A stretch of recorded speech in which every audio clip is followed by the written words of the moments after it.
A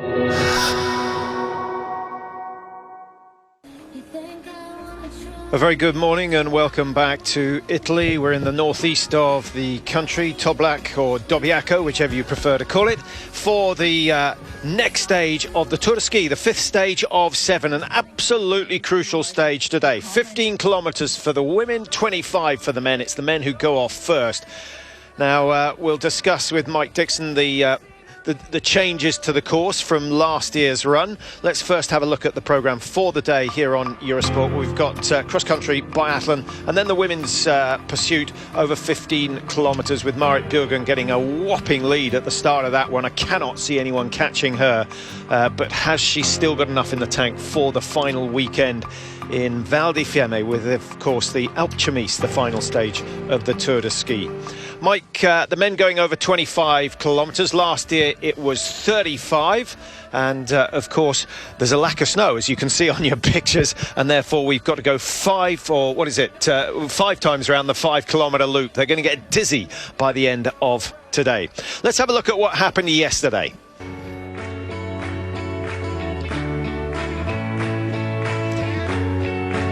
Well, Petter Northug was obviously one of the big favourites for yesterday's race. Sundby likewise, and the early pace really being set by Belov, who's been a little under the shadow of the Tour leaders, Mike, but Belov looking very impressive. Polteranen an astonishing run, double poling himself to victory virtually on the way down the hill. Sundby, though, a very solid performance. And I think a massive day. You mentioned Belov, just everything about him, including his sprinting, is good this season, and he is a real threat. Only 7 seconds he starts behind today, but I think it was Sundby who capitalised on Northug's poor performance by his own high standards yesterday. Yeah, that half a second could have made a big difference, because that would have meant another 5-second bonus for Belov. It didn't turn out that way. Besmertnik looking strong as well. A number of the athletes deciding to double pole the whole course yesterday. That was a bold move. It was a brutal move. I'm wondering if Polteranen, we see him there, if he's going to suffer even more today from that output of energy. It is freestyle today, though. And you reckon what? Worth 10-11 seconds on the descent from the high point of the course back down into the stadium. Polteranen, as you see, coming in with a 20-second lead. I'm so happy. It was new experience for me, and I did it. I have a strong hand. And again, I win here in Toblach, second time. I'm so happy. Well, he doesn't sound too cheerful about it, but he certainly will have been lost a little sleep last night thinking about his success. When he says it's a new experience, do you think he's meaning it's the first time he's gone without wax? I think it is. He's such a good classic skier, and to take that on as his first outing of purely double poling and to win the race, small margins, but he won the race. I think it was an outstanding performance, and it was the crucial 2 kilometres back to the stadium, where he made all that time up. So Northug, Sundby, Belov, Halvorsen, Polteranen will be the first 5 away, and only 26.5 seconds separating them.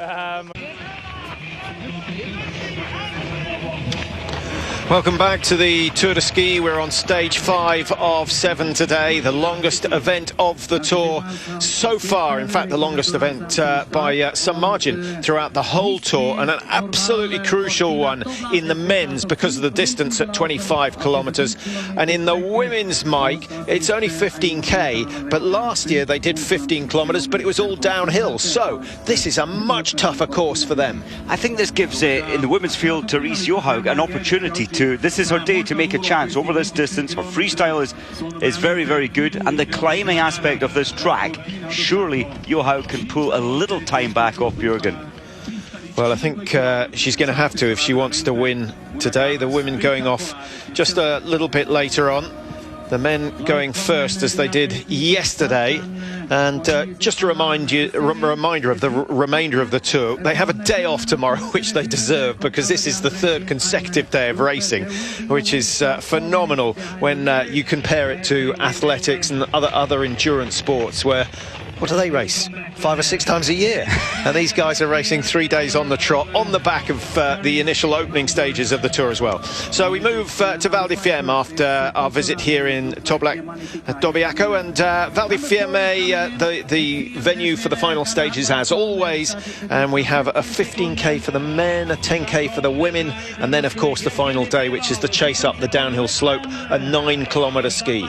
I think the key is the recuperation, the recovery after this 25-kilometre for the men. 2.5-hour drive over to Val di Fiemme, so that comes later this afternoon. Of course, they'll want to get out on the track tomorrow, probably early, so they can maximise the rest leading into days, the second last day, which is the 15k classic. Mass start, another intense race. Well, what does Petter Northug do today? Does he go hard to try and increase his gap, or does he save something for the final 2 days? It's a difficult one. With a day of rest tomorrow, they may feel they can go all out today. I think today is a vital day, and the fact that it's around this 5-kilometre track 5 times, it surely shouldn't be. This man is going to lead, catch up with Northug by 2 seconds, and then he'll dictate the pace. And I think they have to keep it strong, because Dario Colonia can pull time back. Halverson can get in amongst it with them very quickly. Polterainen can close the gap as well, if it slows down at all. Petter Northug still leading the Tour. It's only a 1.5 second gap after the last 4 stages. Air temperature at minus 5.9. At last, a little bit of winter has arrived here in the north of Italy, and well, the snow temperature at minus 7. The waxing pretty easy for the technicians after a troublesome year so far. I can't see too many athletes making mistakes with the skis. The course, Mike, same as we saw yesterday, that big climb all the way up to just over 2 kilometres, and then undulating but downhill towards the stadium. 5 times round? I don't think we can underestimate how difficult this is. It's an 845 metre in total climb from start line to finish line, so a huge amount of work over the 25 kilometres. Now, we've always used this loop on this leg, but normally it's the final loop, having climbed up that 30 kilometres of track at constant uphill.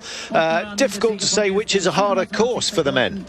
It is. I think the point-to-point last year from Cortina over into the valley here, I think that's psychologically, that's a tough climb. It's a very steep climb out of Cortina up to the top of the pass.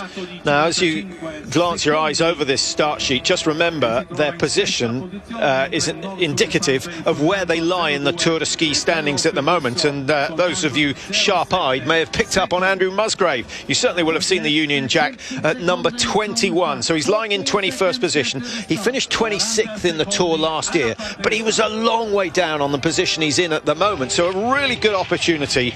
A top 15 would be sensational, wouldn't it? But it's not an easy job.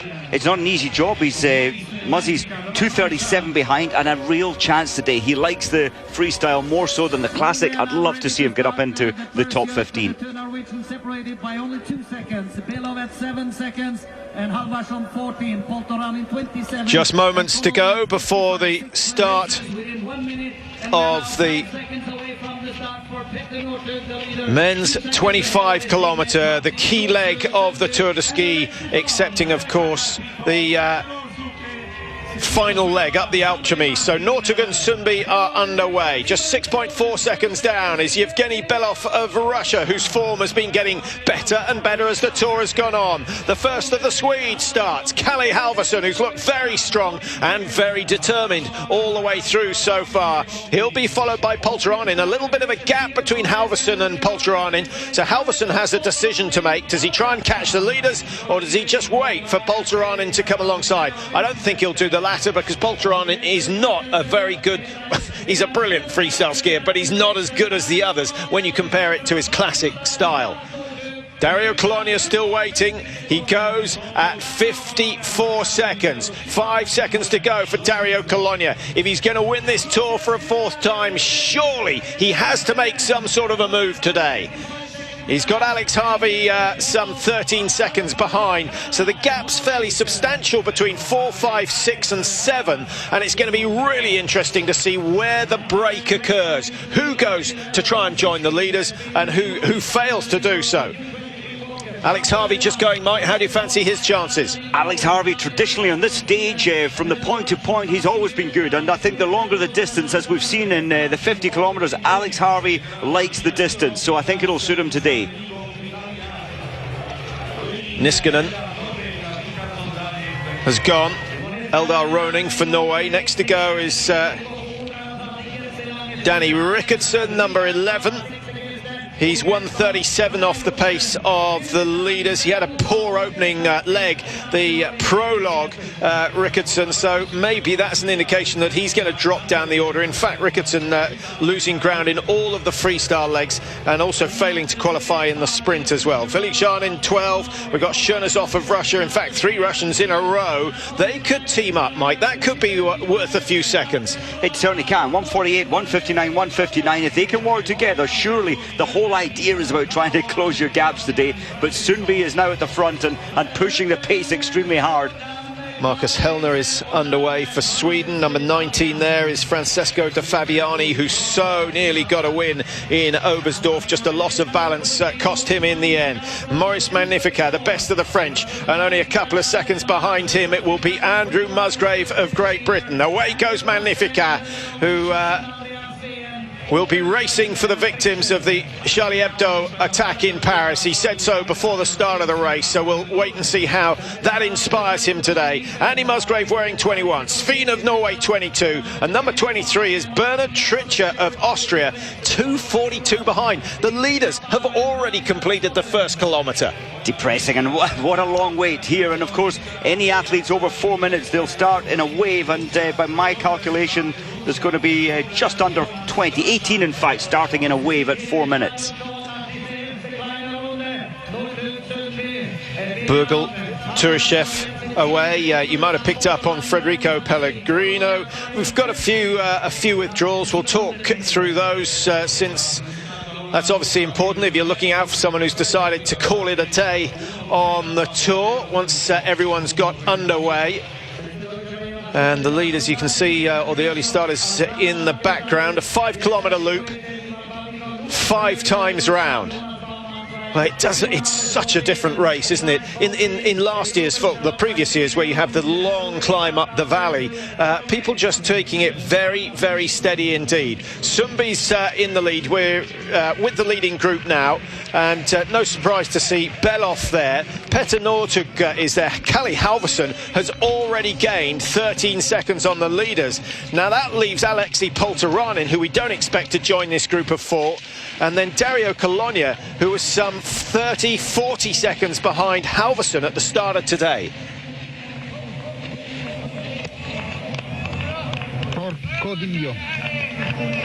Well, I think that leading group of 4 have made absolutely the right move, Mike. As individuals, they can produce a decent time. As a group of 4, and when you look at the quality of the skiers there, they can do enough to hold off whatever attack Dario Colonia throws at them. It does make me wonder a little, Patrick, for Kalle Halvorsen to pick up 14 seconds in 4 minutes. He's really almost sprinted to close that gap quickly. Sundby was aware of it, and he kept the pace strong. So what's going to happen to Halvorsen later, I'm not sure. He's put a huge effort in there in the first part. I think that was a perfect strategy for his chance to get some drafting and work through. Colonia started 54.8 behind, and he's now 59.5, so 5 seconds have gone begging. So the pace at the front is not slow. We have to just reinforce that. Alex Harvey started 1:07. He's lost 3 seconds as well. These skiers, surely Colonia, Harvey and Dirhaug have to join forces as well. Otherwise, they're just going to lose time to the leaders. And I think with all those big named athletes running at the pace you said, I think it just shows what Halvorsen has done. I think he's done absolutely the right thing. Can he survive the pace? Well, we'll get another time split when they come down through the stadium. Actually, we're going to get plenty of time splits today. Could have done with a few more yesterday. The blue bib of Niskanen going through the best of the under-23 athletes on the tour. I think he's going to remain that way, provided he finishes. Viljanin for Russia goes through 1:48. He started 1:47, so not a bad start from Viljanin, and closing in on the group ahead of him, and hopefully for him holding off Chernozov and Besmertnik, who are just behind. 16 is Marcus Hellner, started 2:04. He's gained on that leading group, and well, that's pretty unusual. I think he's the only one to have done so, actually, Mike. Jespersen started 2:02, now 2:03, and so a really good ski from Marcus Hellner, and if he keeps that going, he's going to be a massive benefit to that group that he's with. The Italian trio, Nukla, Clara, De Fabiani, they started 2:14.22 and 2:24. No doubt that they decided to team up. Definitely, and that is the best strategy. Well, Muzzy catching Magnificat quickly. Magnificat, he likes this distance, and that's a big shift for Muzzy to pull a few seconds back already. Well, you know what? Musgrave, 4 seconds faster than the leading group. The fastest on the first stage. It's impressive, but I'm not sure it's the best idea. I think he had to. He made a decision. He knew that in front of him, Magnificat was going to set a very strong pace. We've seen so many times in a chase that Magnificat is one of the best, and I think that's what Andrew was budgeting on. Well, it's impressive that he's capable of doing that, but whether it's the best tactic for a good result at the end of today, I think it's a really positive attack from Musgrave, and I think you're right. He knows that Magnificat is one man who's backed by the bookies to move up the order today, and he might as well jump on that train. I think so. I think it's just take the risk. You have to take the risk, and I think because if those gaps open, it becomes harder. If you're in no man's land like Paul Turainen, the task becomes that little bit more difficult. Yeah, not just physically, mentally as well. And of course you miss out on the slipstream effect, which isn't really significant on the climbs uphill, although you do feed off the other skiers' rhythm.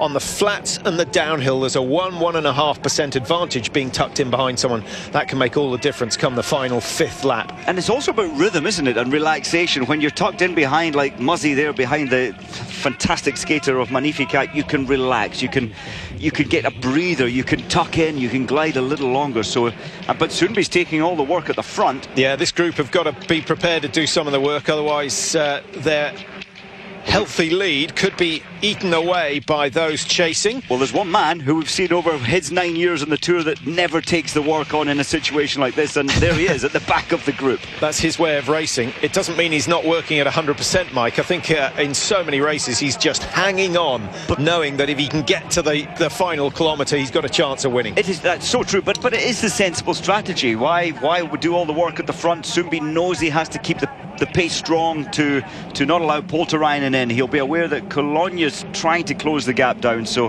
Sundby doing everything right.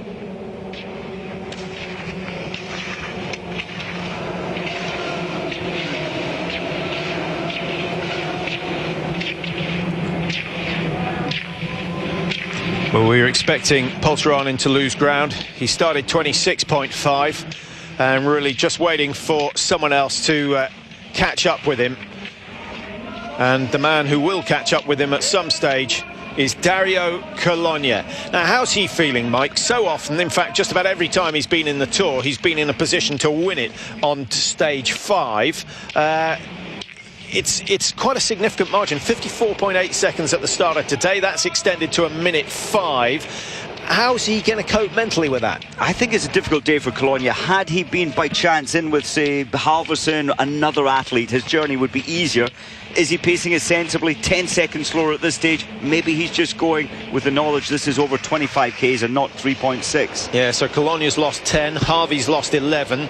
Deerhaug started 1:16 and is now 1:21, so not a bad start from Deerhaug. This is a group that's moving pretty well. Danny Rickardson started at 1:37. He's at 1:41, and then we got Eldar Roning, who started at 1:31 as well. So he's done well, Roning. And then we're certainly expecting to see Chernozoff make some gains at some stage, Mike. He started 1:58, wearing bib number 13, and 14 is Besmertnik, who started at 1:58 as well. Well, Chernozoff now 2:08, so I wonder whether he's just taking a breather after that initial burst. And the next man we're going to be watching out for is Marcus Hellner, who's wearing bib number 16. He started 2:04 behind.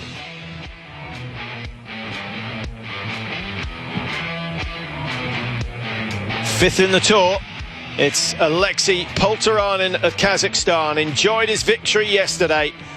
That was worth a few Swiss francs. And he'll be hoping that he can hold on to a top 5 for the rest of the Tour. But he's really a better classic skier than he is freestyle. He finished 19th in the prologue the first day of the tour, which wasn't a bad result for Polteranen, but I can't see him making gains on this group, which looked to be moving pretty well. Beloff now at the front, and Sundby just moving down into second place. Northug, do you think he's going to spend 4.95 laps at the back of this group? Yes.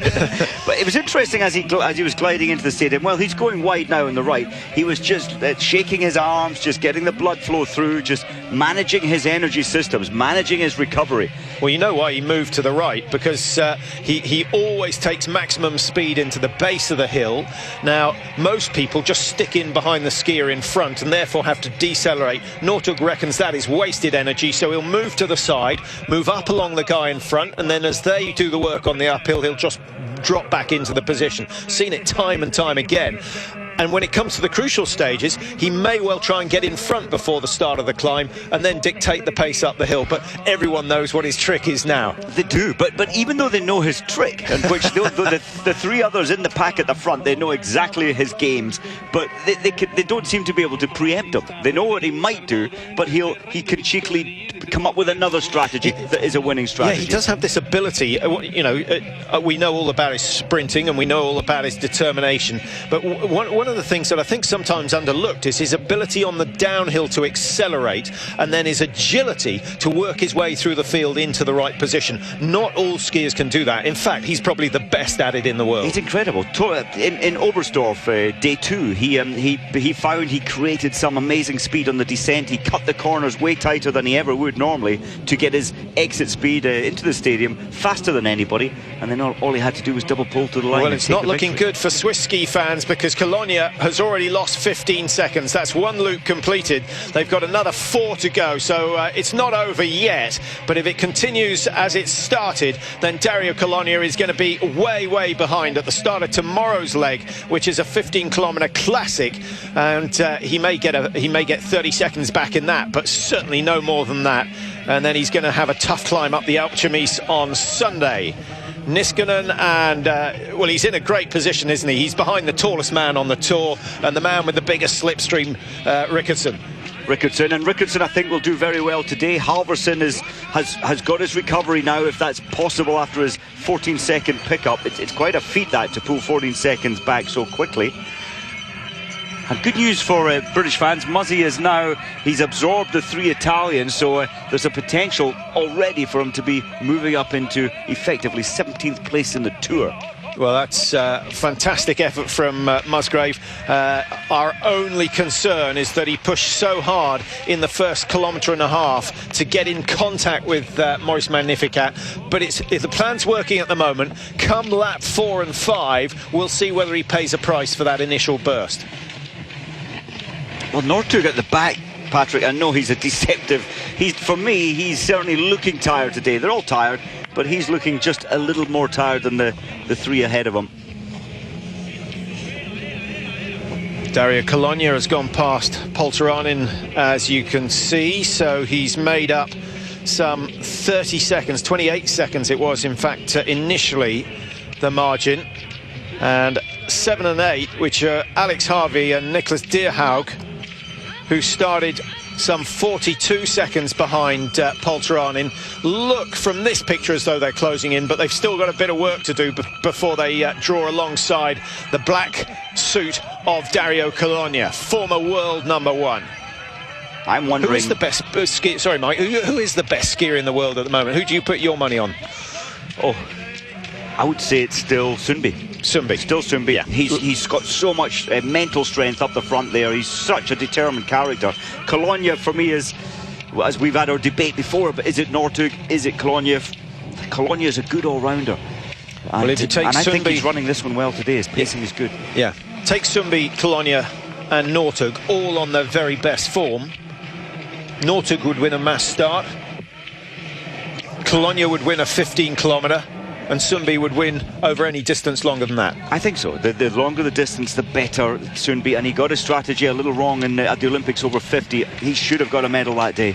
Harvey now 134. Remember, he started at 107. So the Canadian losing significant amounts of time.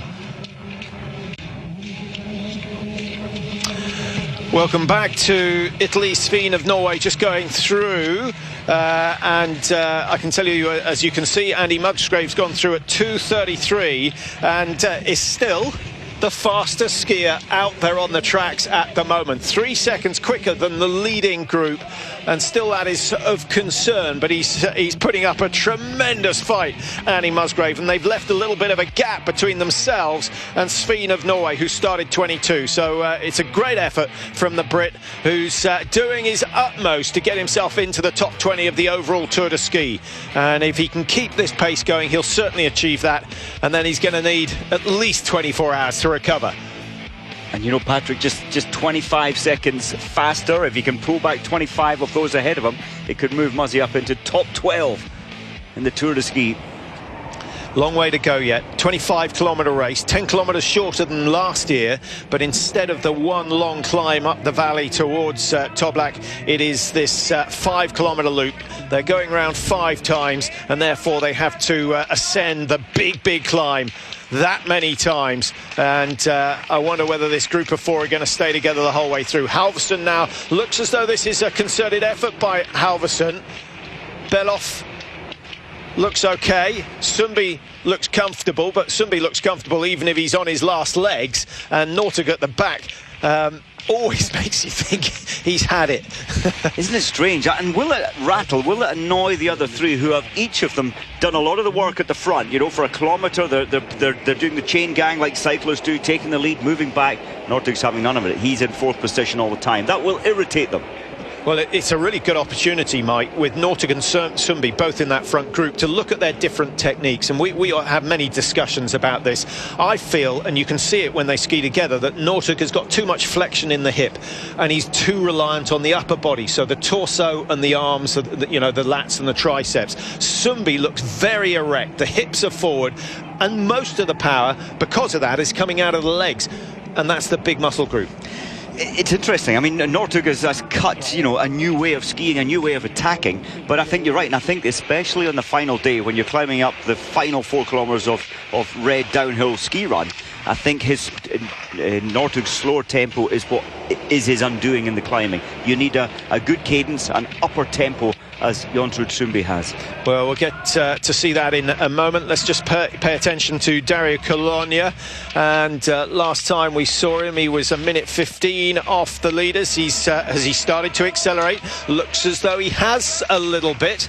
So that's good news for Dario Cologna. 8.6 kilometres in 18 minutes, and Nicholas Deerhout just looking around, wanting someone else to do some work, and luckily for him, Alex Harvey is on hand, the #1 Canadian on the Tour. A couple of emails saying Alex or Pierre, his father, the better skier. It's a different era, a different style of racing. Pierre was cutting edge in that Pierre kind of led the trend of arm power ahead of, you know, it used to just be leg power, short poles. He went for very long poles. So Pierre was a forward thinker and changed many things. Difficult to say. I would say they're equal. Well, Pierre only did 29, 30 World Cups. He got 3 victories in his time. Alex has already picked up 4 victories, but I think he's done almost 150 World Cups. I think this is his 150th World Cup today. So he's done a lot more racing already, despite the fact that he's a young man. And this 26. And this different era of racing, if you're good and you're tactical, there's Muzzy moving up to 19th. Into the top 20 for the first time in the Tour for Musgrave. 32nd in the opening prologue. We were expecting him to be a little bit quicker than that. But as well as doing well in the Tour, Mike, he's picking up valuable World Cup points all the time. Huge amount of points, and I think he's ranked in world terms, I think it's 45th at the moment. This will certainly help his case. He could be moving up into the top 40 in overall world ranking. So the world ranking is overall, so it takes in sprinting, it takes in classic and freestyle. You put Muzzy on his favourite discipline, a 10 or a 15k freestyle race, he's a lot higher than 45th in the world. Absolutely, and we saw the 10 kilometre up in Lillehammer. He finished 13th in the world in that distance race. So the leading group, the only predictable thing about this group is that Petter Northug's going to be at the back. Is he going to move out to the side again? I don't think he needs to, because Halvorsen is far enough ahead for Northug not to have to decelerate. And a little change in tempo from Belov just to go over the officials building here. It's a great design, isn't it? Really atmospheric. The racers like it. It's good for the pictures, and I dread to think how much it costs, but it is one of the most spectacular ski stadiums around. It's a wonderful stadium. I know they spent millions of euros to make sure that this will last and that the Tour de Ski will always come here. And the track, the 5 kilometre track, is called the Saskia Trail. Obviously the local skiers, the Santos sisters, a lot of the trails are named after them. Their father owning a hotel, he probably owns a percentage of this area, and they've had a great opportunity. We're not so far from Antolz. It is a wonderful, wonderful place to come and ski. Actually, a lot of the skiers come down and do altitude training around here. There's so many little side valleys as well, which we certainly have stayed in for the Antolz World Cups, and you can get up to 2,400 metres and still find cut tracks.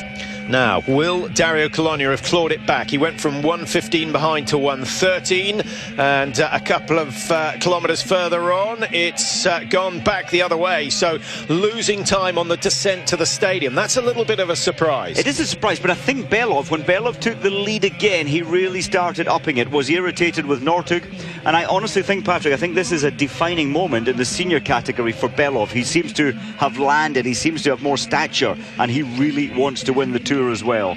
11 is Danny Rickardson, who's made good gains, gone up from 11th into 7th place at the moment. Niskanen and Harvey there. These 5, I think they'll be seeing Dario Colonia before too long. I know the margin's still fairly significant, but a group of 5 so much more effective. And here's the next group behind them. Musgrave is in it as well. They've started to drop one of the Italians. I'm just a little concerned that Muzzy is right on his limit at the moment, and a 2-3 metre gap behind the leading Italian there. It's Maurice Magnificat of France leading that group of 3 behind, as Jespersen and Schoenershoff and Hellner go through. Hellner's the man in the white suit. Time Sweden thought of something other than white to wear. Well, I mean, it's outstanding. Well, when you've got the trees in the background and we haven't got snow in the background, it's outstanding, but normally it blends into the white background. I think they need to change. They won't, though. Back to the leading group, who are already halfway up the climb. In fact, further than that. They're going through 12.4 kilometres. And remember, it is a 25-kilometre race, so pretty much at halfway now. Well, what a situation we have here in the Tour de Ski. The leading group of 4, and I think now the likely medalists at the end of the Tour on Sunday afternoon are away and clear, and they've got a decent margin over the rest of the field. Almost a minute and a half. Dario Colonia is not accelerating at the moment. He's on his own, effectively dragging Polteranin along, but then Rickardson is leading a train that are definitely starting to turn it up. Harvey's in there, Deerhout, Niskanen and Roning, and then the group behind them, and they're only some 20-30 metres behind, containing the likes of Magnificat of France and Andrew Musgrave of Great Britain. Here they are, a much bigger group, and I think that's great news for Muzzy, Mike, that he's got good company now, and perhaps even Magnificat will wind it down, having put in such an effort early on. Musgrave, to the last split point, still had the fastest time on the course. He's on fire, and he's a hunter by nature, he's competitive by nature, and he's seeing all these lower numbered bibs ahead of him, and it's feeding him some energy. I don't know where from, but he's looking brilliant. Well, I hope his dad Frank is sitting and enjoying this, and feeling that all his investment in time and money in the early years of Andy has been proved worthwhile. It certainly has. And of course, perhaps the best thing Musgrave ever did was to move to Scandinavia early. It took him 2 weeks to learn the language, or something ludicrous, but now the Norwegians even claim him as their own. They do. They want him, they admire him. He's a very quiet, a modest guy, and that's what they like, and that's what normally the Norwegian athlete is as well. And everything's gone, as you say, to have the intelligence that he has and the ability to push so hard out here as a top-class athlete. He's an all-rounder. 21 at the moment is Tritcher, who started 23rd.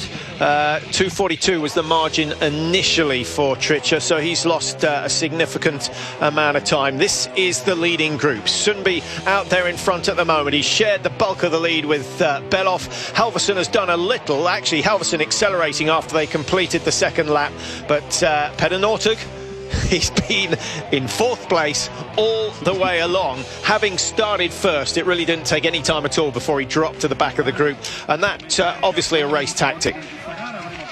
Well, there you see the standings. The yellow bib is the overall World Cup leader, Sundby. The black bib is the leader of the sprint standings. The red bib is the leader of the Tour de Ski at the start of today. Whether he'll still be the leader at the end of today, we'll have to wait and find out. Will the other 3 in this lead group, will they become irritated? Will they almost do a tactical stop and say, right, get to the front, do some work, Petter? Bonuses today, 15 seconds for the winner, 10 for 2nd place and 5 for 3rd place. So this group really will become even more competitive. Well, that means there's going to be a real fight now. Sundby looks to be extending himself in the final section of that climb. 29.19 on the clock for 13.6. So they're going to be well under the hour for the completion of 25 kilometres. It is staggering. There was a day when they were doing 15 kilometres an hour. Things have accelerated somewhat. Partly due to the fitness, obviously, and the development of techniques, but the equipment has also played a massive part. I think the biggest aspect is the base of the skis and the track. The track, you've got, it's mostly, well, it's all machine-made snow, and the chemicals, the waxes on top of the base really are increasing glide factor. But also, freestyle's only been around what? 1985. Yeah, what's that? 30 years. Yeah. So these athletes we're looking at now, they've been absolutely brought up with freestyle skiing, and it's built into their systems early. Well, I think that's inaccurate, actually, Mike. Freestyle really was developed in 1984, but there were only a couple of guys doing it who disappeared into the forest, like Thomas Vasberg, learned how to do it, and then turned up at the World Championships and surprised everyone. And within the space of 24 hours, everyone had to learn how to skate. It was amazing, and it had been around a little bit in the distance races, you know, 90 kilometres, where on the flats they would just keep one ski on one track and stepping. It was, and they figured, well, this is faster, but it changed very quickly. So Polteranen has stuck with Dario Colonia and now doing a little bit of leading himself. We've got Harvey and Deerhaugen Niskanen in the group behind. I think Eldar Roning is in that group as well, a man who's better recognised for his classic. Now the margin at 141. Massive. What was it last time? Massive. 126. 126, our last split for Dario Colonia. So still they're losing to that leading group of 4. And I think Dario, he started, remember, only 55 seconds behind, so this is a real disappointment for the Swiss team, for Colonia. Well, I'm not really surprised to see Roning. He wasn't actually in that group. As you can see, he's dropped off the pace somewhat, and having started 131, he's lost 42 seconds or so. Now, this group are moving well, led at the moment by Roland Clara of Italy. Just behind him, wearing 16, is Marcus Hellner, who's world champion sprint from 2011. And Musgrave is still there, just getting tied up with Chernozov.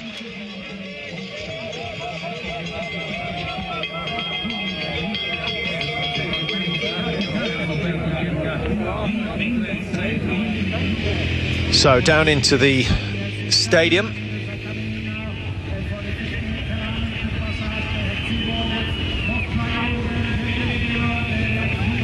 Waiting for them to go through 15.7. Who's still at the back? Yeah, he's still at the back, and he's happy to be there. Belov back in front. Halvorsen looking comfortable.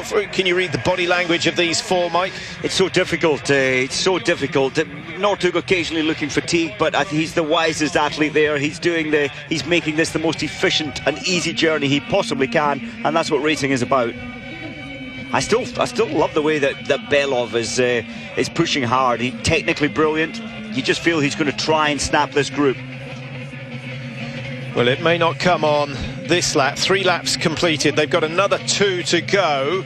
I think the very fact that it's a stage race, I think the breaks tend to come a little bit later, closer to the finish, because the bonus seconds are going to be so valuable. Will anyone be bold enough to go on the penultimate lap?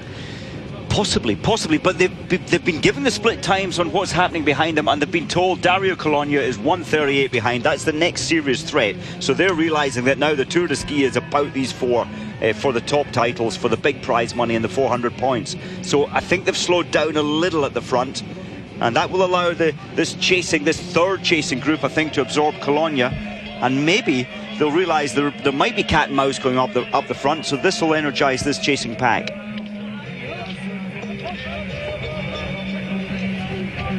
Huge gap time-wise, 1:38. It'll be 1:40 now, I think, back to Colonia.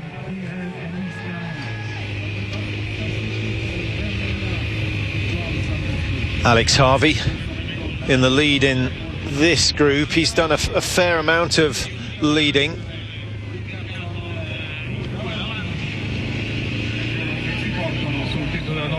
Well, we've got Rahima of Estonia, who has pulled out, just in case you were trying to track him. So that's the end of his tour. That's disappointing for the Estonian. Bit 49, yep, pulled out. But he's by no means the first man to drop out of the tour. Well, Colonia has dropped. I thought it'd be 2 seconds, about 3 or 4 seconds. Maybe Cologna's just waiting for some help, for someone to assist him with the pacing, to try and close the gaps. What about this group led by Alex Harvey? We need to keep an eye on them. Remember, they're 1:51 behind at the moment. They've got no chance of catching the leading group of four. They've certainly got a chance of closing down on Dario Colonia, which they'll want to do. But I guess there's also that group behind, which last time we saw was led by Roland Clara of Italy. They're closing down on that third group. So that's going to be an interesting one, and that will certainly help the likes of Musgrave and Magnifica if they can close on the group led by Alex Harvey at the moment. Well, that's right. So the third chasing group is led by Helner at the moment. Clara, Magnificat's in there. That's a nice shot. You can see the different body angles from Sundby wearing 2 and Peder Northug behind him. Look at the increase in hip flexion and the reliance on the arms from Northug. It's a beautiful position from Sundby. Master of technique. I was so impressed with his sprinting in Val Moster, Mike, that the blast of energy he put into the second climb every time round. But the technique didn't change. It was just the power applied, the length of the glide, and the slight change in tempo. And I think his balance was beyond belief. He's not in stature, he's not a tall guy, but he was covering more meters than anyone else on each placement of the ski, as he is today, although Belov is a huge athlete. And I love the way that Belov skis, especially bringing the feet underneath the belly button, then up into the hill. So using the energy as he places the ski onto the snow. Good power from Belov doing skate 2 up this climb. Halverson is matching him. Sundby likewise. Peder Northug's been in skate 1 for a while now. Takes a lot of balance, and it takes a fairly hefty heart and lungs to achieve that. But it's interesting, isn't it? It looks as though those leading three were getting more work out of the ski. Now, here goes Dario Colonia. He's about to be absorbed by group number 2. And at the moment, we've got Polteranen leading it, number 5. But just moving out to the left of the track on your right-hand side is Rickardsson of Sweden, who's up the tempo. Now, that's a nice style, isn't it? You keep the tempo high, reduce the amount of work that the arms have to do. And Colonia straight in there. He's not going to let them go, is he? He's not, no. And I think this is good news for Colonia. He'll get a breather, and maybe he'll try and put an attack in later. Niskanen at the back of that second group. And here comes group number 3.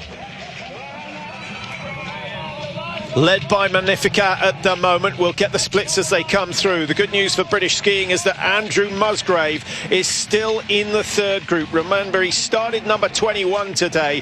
He's got himself into the top 20, certainly. And where you finish today is effectively your position in the Tour. There's Musgrave wearing 21. Just behind him is Ilya Chernozov of Russia. He's got the biggest names in world skiing with him at the moment, and he looks very much part of the scene. And I think they've broken Eldar Roning. Once that gap starts, it's very difficult for the athlete to close the door again. And I think ahead of them, Niskanen has been broken, so they're going to catch Niskanen. Jespersen 15. Well, I think this is, although I love the scenery of the old race up the valley towards Dobiaco. I really enjoy this multiple lap because I don't know, there's something about it. You've got more ups and downs, there's more technical skiing, and therefore more opportunity to apply pressure at certain times. It is. The only thing about this 5 kilometre track, we're looking down a very steep hill. We're not quite getting the profiles on the long helicopter shots from point to point. We could maybe get more of those angles.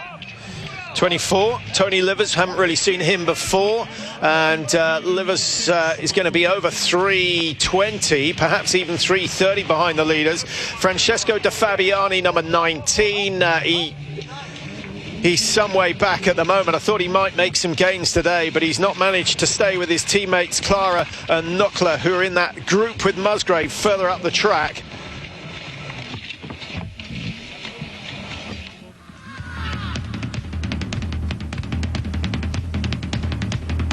Beloff, Halverson, Sumbi, and of course Petter Northug, or has Northug dropped off the leading group of 3? No, of course he hasn't. He's actually moved ahead of Halverson. Well, what happened to Halverson? Because Halverson, last camera shot, took the initiative. Has there been a stumble, a fall, a trip? Quite possible, and they're clipping each other, the tails of the skis, the poles often getting in the way.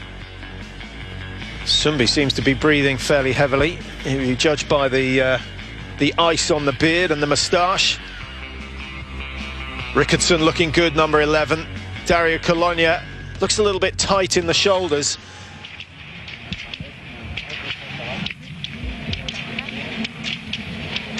So, 18.6. 18.6 completed. They head back down to the stadium now, and then they will start their last 5 kilometre loop to make up the full 25 kilometres for today. We're back with the Tour de Ski. It's leg 5 of 7. We've got a leading group of 4 who are way out front. Well, we're waiting to find out because the next lot haven't been through the split point, just under 19 kilometres as yet. And remember, they're heading down towards the stadium when they will start their final lap of 5 kilometres. So this group now being led by Dario Colonia, who was absorbed by them earlier on. He's fought his way to the front again, and Colonia 150 behind. What's that, 750 metres, maybe even 800 metres off the pace of the leaders? It's quite amazing. But he's on good form, Colonia, but he's lost effectively 55 seconds to the lead group in his own pacing. I'm really surprised about that. I thought he might have been able to level pace with the front group. Well, don't you think his race today just indicates how important it is, as we see Niskanen losing the second group, he's going to drop down into the third, how important it is to have men around you. If someone like Dario Colonia, who mentally is as strong as anyone out there, can perform 2, 3, 4% better when he's got other skiers around him, it just shows you the importance of being in a group and not getting stuck in no man's land. No, it absolutely does. And there's a little bit of broken spirit there from Colonia as well. He didn't make it through to the finals in the sprints to pick up those precious seconds, and we've seen him actually, remember, from a Cortina lead when he's motivated at the front. He's led, he's held on to his lead there with the whole world chasing him down. He had a lonely 35 kilometre ski here in years past. Had yesterday been a 15 kilometre race, do you think Colonia would have had enough time to claw back some time on the leaders? I think he would have. I think that short race was another factor in this, because you can't snap people, you can't break time. The fatigue levels they're all functioning in now is high, but yesterday I would have liked to have seen at least 5 kilometres more for the men. So 20.7 completed. They have got 4.3 kilometres to go. A slightly longer loop on the first one, as you might have noticed. The first loop at 5.7 kilometres. And so away we go. Last loop, 4.3 kilometres. It's going to take well under 15 minutes. I think it might be even closer to 11 and a half, 12 minutes, the speed that they've been going so far. You've got to expect, surely, 4 kilometres to go, just over 4 kilometres, surely Belov, Sundby, could it be Halverson? Somebody's got to put in an amazing turn of pace to try and get rid of the other 3. Well, whatever happens, Mike, surely this leading group of four are going to be separated by no more than, what, 30 seconds come the start of the final day. The bonuses are going to be important today. I know a few of you are not fans of the bonus system, but I think you've got to be racing for something. Otherwise, that leading group wouldn't accelerate in the closing stages, because 1 second means nothing for the start of the final stage. So you've got to put something there. And actually, the bonuses have been massively reduced from the first running of the Tour. Yes, they have. And traditionally, we will in the mass start, I think, get some bonus points.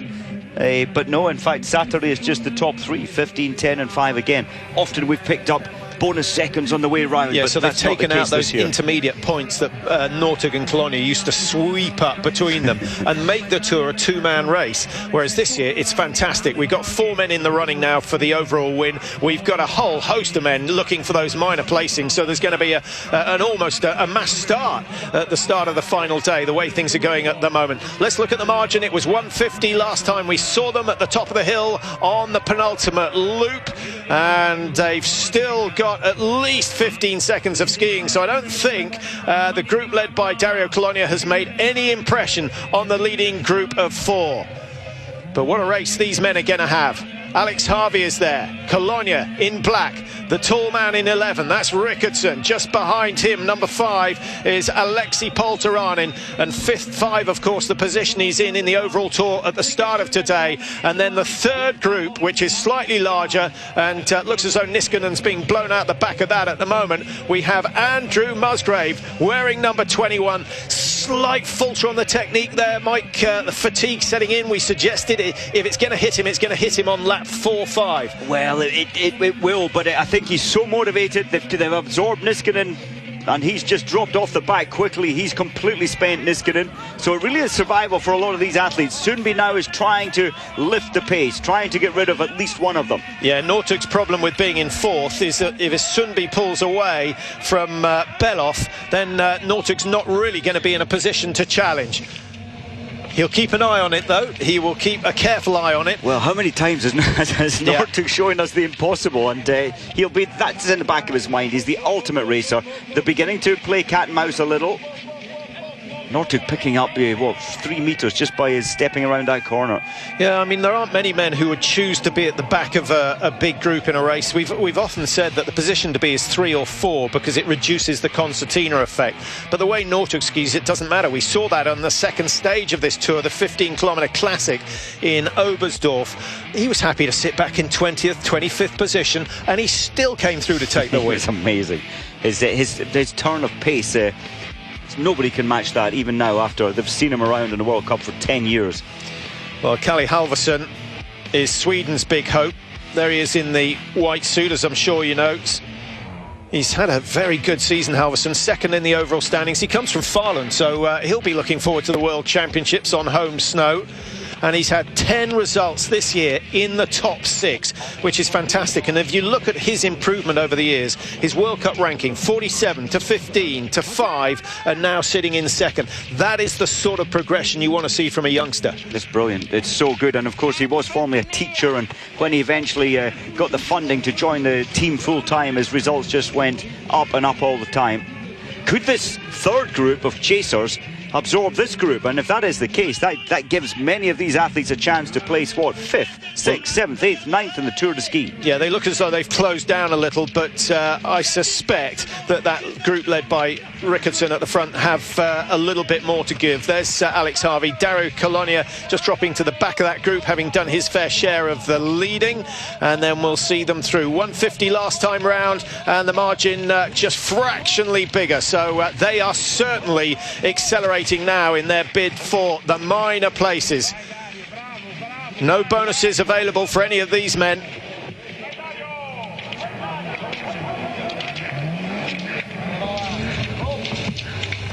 The third group, and Jespersen of Norway leading.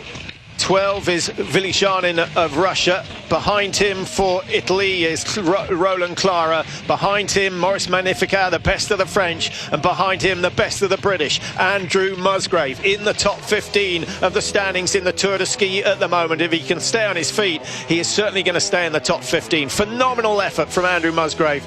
And, well, we'll be taking more than our hats off if he manages to stay in that position all the way down to the finish. But a stage race, Mike, it doesn't mean much if he can't hold it over the weekend as well. Well, and the day's rest tomorrow, that's going to recharge him. That's going to give a centering, get some of that energy back. And then it's a mass start classic, so it's a survival on that. And we know how good Andrew Musgrave is at climbing the final steep 4 kilometres on the final day. So he has a chance of a top 10 in the Tour de Ski, maybe even better.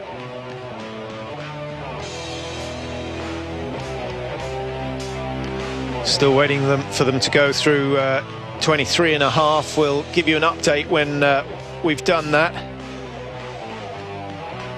No real difference on ski speed. We haven't seen anyone accelerating on the downhill significantly. As we have a look at the positions, the arrows indicating whether they've moved up or down. Kalle Halvorsen is in third at the moment. Jonsrud Sundby, 46.12, his time on that last split at 22.4, and they now have under 2 kilometres to go. Decent margin between Musgrave and Hellner. Mike, Musgrave taking the scalp of Marcus Hellner. That is, I think we'll be ringing our old coach Krista Eriksson and Krista Skog just to ask them what's going on in Sweden. It's phenomenal, and to have picked up and got rid of very quickly Niskanen, Hellner. There's a lot of big names that cannot handle the pace, because the pace is fearsome, and Andrew Musgrave still running faster than the best in the world, Sundby, Halvorsen, and of course Belov, in real terms in this race. Well, it's become a tactical race up front. They know that they have a big margin. 150 is very healthy indeed. Belov's the man who takes on the work at the front, and Halvorsen of Sweden right behind him. Sundby and Northug.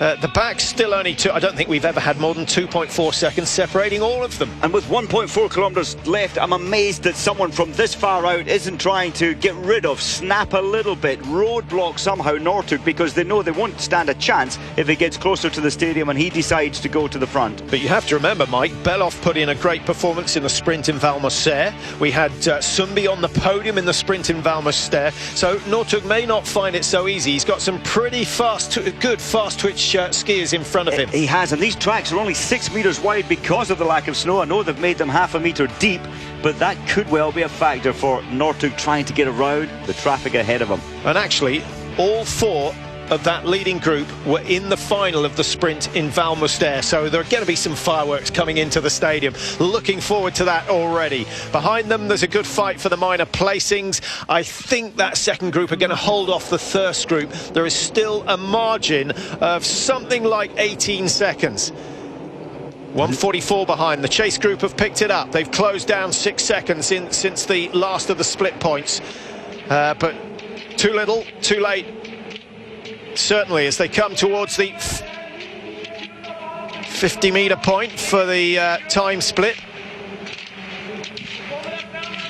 Polteranen, number 8, that's Nicholas Dierhaug, who looks to be fighting for a good position.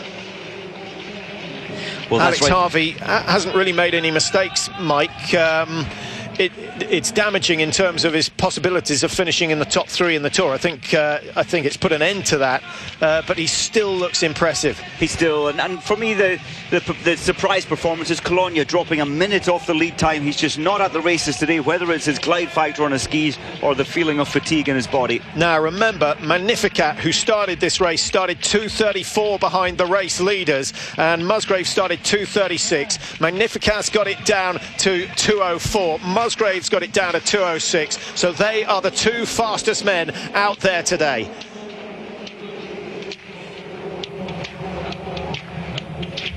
Into 13th position for Musgrave. They have left Marcus Hellner behind. They've left Niskanen behind as well. Well, look at this, who's at the front? Here we go, Ben Northug, who's been in 4th all the way round. They must have known it was coming, and he's hunting those 15-second bonus points. Round the stadium he goes, beautifully technical on the corners. He stays low, a little bit of free skating from Northug, a little look over the shoulder just to see where the opposition are, and I think he'll have been happy to see Halvorsen 5 metres behind. Sundby's got no response. Belov, who's done far too much work up the front of the group, finds himself in fourth at the moment, and he may finish out of the bonuses already. No doubt about the winner. It's an extra 15 seconds for Petter Northug. He got the tactics absolutely right. Well done to him. 53.56 for 25 kilometres. It is staggering what they can do nowadays. Halvorsen, Sundby, Beloff, 2, 3 and 4. Only 2.4 seconds separating them in time, but the bonuses will make all the difference. 15 for first, 10 for second, 5 for third. Beloff misses out altogether. Is that going to be a determining factor come the final day? Oh, well, he's 15 seconds. He didn't pick up the bonus. Of course, Northug picked up the 15 and the 10 he lost, the 5 he lost. Really sad having Beloff having taken on so much of the work. But this man, you've got to conserve energy. That's what he did. It's clever. Yeah, there will be some who say he didn't do his fair share, but it's clever. He's playing to his own strengths, and I think the remainder of that group must have known that Northug was going to come through with 500 metres to go, and he's done just that. The other option, Mike, was to go absolutely flat out on the last climb, but surely they're thinking of Saturday and Sunday. This is a better option. This is a better option. I'm just surprised. It's such a pity we didn't see the actual break when Northug went. I'm amazed they didn't find some kind of strategy to try and hold him back, to try and shade him a little more, and quite likely there was a fallout on the track. Well, who's going to take top prize in the second group? It could well be another Norwegian. At the moment it is Nicholas Dierhaug who leads. He's had a good tour. It didn't pick up so many points in the sprint in Valmuster, but otherwise he's had a really good tour, and he could be moving up a few places today. He's ahead of Alex Harvey. Dario Colonia, who can sprint a bit, in third in this group at the moment, but he's now moves to his right, but I think he's left it too late. Dierhaug starting to tie up with 10 metres to go. Harvey could come in and steal it. No, not quite. Dierhaug gets fifth, Harvey 6, Colonia 7, and then we got Polteran back in 8, and the third group just about to come in. Let's get the cameras back on them, because we want to see if Andrew Musgrave's got a little bit of a sprint in his legs. Surely we can get back to see that. Here they come. Musgrave it is on the right-hand side. He's going into 11th position in the Tour de Ski, only 2:08 behind. He is the quickest man to complete today's 25-kilometre course, and the best result ever seen by a Brit. Wow, what a race. What a race. Northug, predictable, Mike, his brilliance, his burst of speed. We knew it was going to come at some stage. Unfortunately, the camera's missing it, but it was impressive nonetheless. But I think the other three didn't think it was worth trying to chase him down. Well, they tried. They thought it was worth it. If you can pick up 15, it was worth it. But nobody can match him. And I think that's great from Sundby, saying, listen, you've done a whole lot of work there, and at the end it didn't pay off. I didn't see him go and shake Northug's hand. No. It's hard to take. It's hard to take, but that's the way Northug races. We know that. Let's see what he has to say. A bit of the race today. We know you're always going to be strong at the end. A little bit of the strategy today, save some energy and go for the win and a few bonus seconds. Yeah, I was together with Beloff and Halvorsen and Sundby, and they were all stronger than me today, so yeah, I just had to keep my head up and fight for 5 laps and try to catch some bonus seconds here the last 300 meters. And we get a rest day tomorrow, but then we get to go to Val de Fiemme, where you've had success in the 15 Classic before. It's a nice event for you before we have the final climb. Yeah, for sure. I like the 15 Classic race in Val de Fiemme. Hopefully I can fight for some bonus seconds, but I know the Alpes Armis is not my race, so I need to be in front. All right, well, congratulations on the victory. Enjoy the rest, and we'll see you in Val de Fiemme. Thanks. Well, he's perfectly honest. He says he was the weakest of that group before. He may have won, but I think, you know, Mike, I think you could see that technically he wasn't as happy as the other three were, but he played his cards absolutely right. He did. It's about strategy. He's the ultimate athlete who can figure it out. I'm surprised he's admitting that the final day is not his race. It isn't, we know that. Well, but we've seen it 8 times, and he's not managed to pull anything out of the bag. And I don't think he's got a big enough margin at the moment to be thinking he is going to be the Tour champion. Sundby still remains a favourite. I think Beloff, if he can do what Legkov did 2 years ago, maybe it's going to be his year at the top of the Alpes Armis. And don't rule out Halvorsen. He has not put a foot wrong so far. So the big story of the day here in Italy is that Petter Northug has won another stage of the Tour de Ski. That's his second win this season. He's had 3 out of 5 on the podium. But I think the biggest surprise of all, the comeback by Andrew Musgrave of Great Britain. He's gone from 21st all the way up into 11th position. He's taken his deficit on the leaders from 2:36, and before the bonus seconds get added, Musgrave is 2:08 behind, so he's definitely made a gain in terms of time. Quite phenomenal. By my calculation, he is the fastest man over 25 kilometres in the world today. In old money, that's a World Cup victory, and it's such an impressive performance. He went very hard very early on, didn't quite know whether he could last, but that is Muzzy's strength. Does he pick up the 50 points? I think he may well pick up the 50 points for the fastest time today. We'll update you on that. Certainly that's the case on the Alpha-Meets. The fastest ascent gets the 50 points.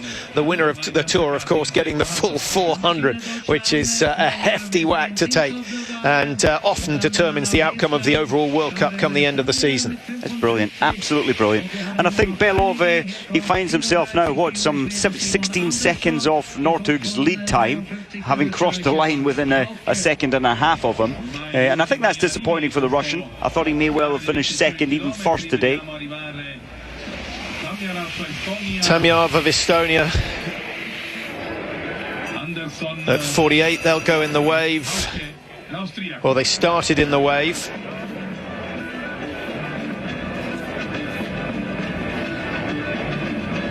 Although I think this is probably the most scenic race we do,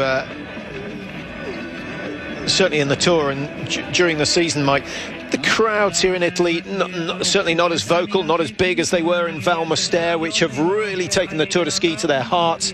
Should we be looking for venues where you can get 20, 30,000, or should we be holding the events in the evening so everyone can come out of the offices and come and support it? Possibly. I think had we been on the point-to-point from Cortina over into this valley today, I think we would have seen many more along the track. We have in the past, but the weekend there'll be more up the final 2 days in Val di Fiemme. I thought we saw a couple of farmers and a goat last year. There weren't that many more out there. But it was fantastic shots. Would you choose the Valley race, or would you choose this 5x5? I would go for the Valley. It just makes it's point to point. You can see exactly where everyone is, where all the athletes are. Of course, we can pick that up here, but you've got this beautiful long-range camera where you can see the athletes and the climb they have to make. I would agree, but I would cut it down to 25 kilometres because I like the fact that we have the 4 leaders so close together.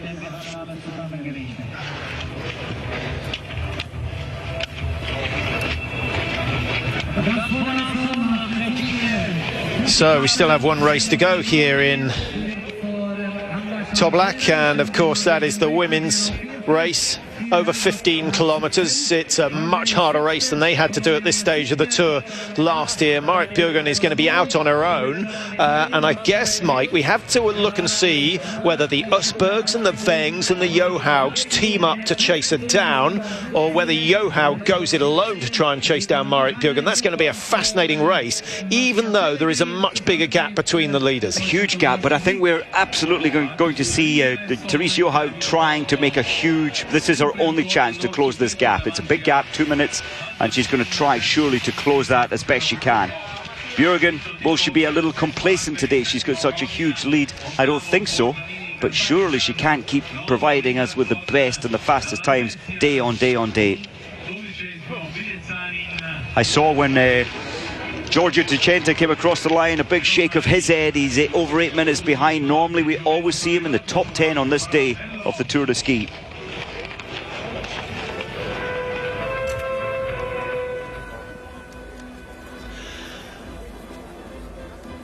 So a very quiet scene as we get confirmation of the top 10 finishers and the Union Jack down the bottom. Villigjanin, that's a good man to be coming in alongside. Danny Rickardson did a lot of the work in that third group. He deserves credit today. Further down, Maurice Magnificat, who dragged Musgrave up towards that third group and then faded a little bit at the finish, but still a very good effort from him. Second fastest, I think, today. We'll wait for confirmation of that. Hellner, not a bad run at all. Devon Kershaw for Canada, now 4:11 behind. Volsentseth, Alexander Bezmertnik has dropped right down. Mike, he would have liked today's race to be in the classic style. It wasn't, and he's dropped. Even Babikov for Canada, outside the top 25 as well. Well, there are some big names there, and they're not seconds, they are minutes behind Andrew Musgrave. Huge amount of big names, big scalps. There's Giorgio Decenta, 47th, 8:03 behind, as you said. He's a chance tomorrow, in 2 days' time in the Classic, over 15 kilometres, but unlikely to close any of that time. And he's good on the final climb. Maybe we'll see some fireworks from him on the final day of the Tour de Ski. I did notice there was a yellow card beside Bernard Tritcher's name. Now, whether he's had some contact on a corner or maybe interference on the final sprint today, something has gone on. So it seems like there's a decision going to be made on that one.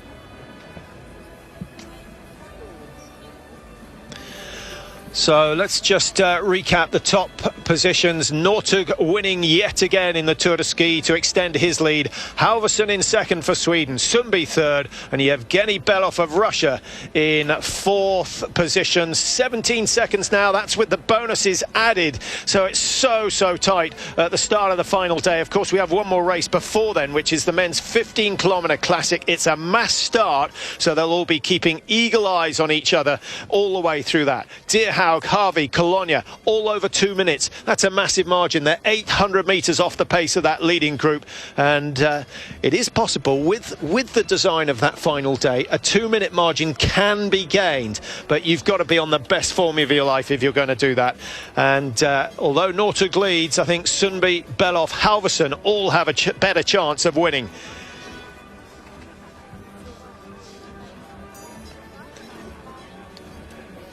Well, plenty more action on the skinny skis coming up. We're off to Oberhof, of course, for the biathlon, the men's relay after the women's relay won by the Czech team yesterday. Are we in for more surprises there? The weather conditions are not good, and the wind is going to play a role. There is no doubt about that. And then, of course, the women's 15-kilometre freestyle, 3 times round the loop that the men have just been racing on, and Marit Bjørgen, the odds-on favourite to win that and extend her lead in the Tour even further. Final word, Mike, for once again, this man at the front. He started at the front and he's finished at the front. A very tactical race, a wise man's race, and he came through, as he said, only 300 metres to the line. And he said he was the weakest. I think there was an opportunity for the other 3 to drop him on the way round. They've not done it, they've not gone for it, and they pay the price. Halvorsen, second place in the Tour overall.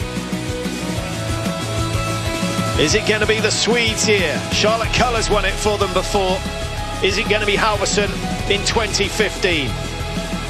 Petter Northug, the only man to have finished in the top 10 in every edition of the Tour, but he has never won it.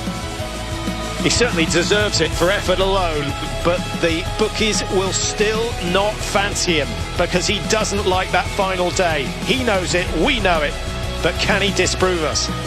We will see. Thanks for your company. We'll be back soon.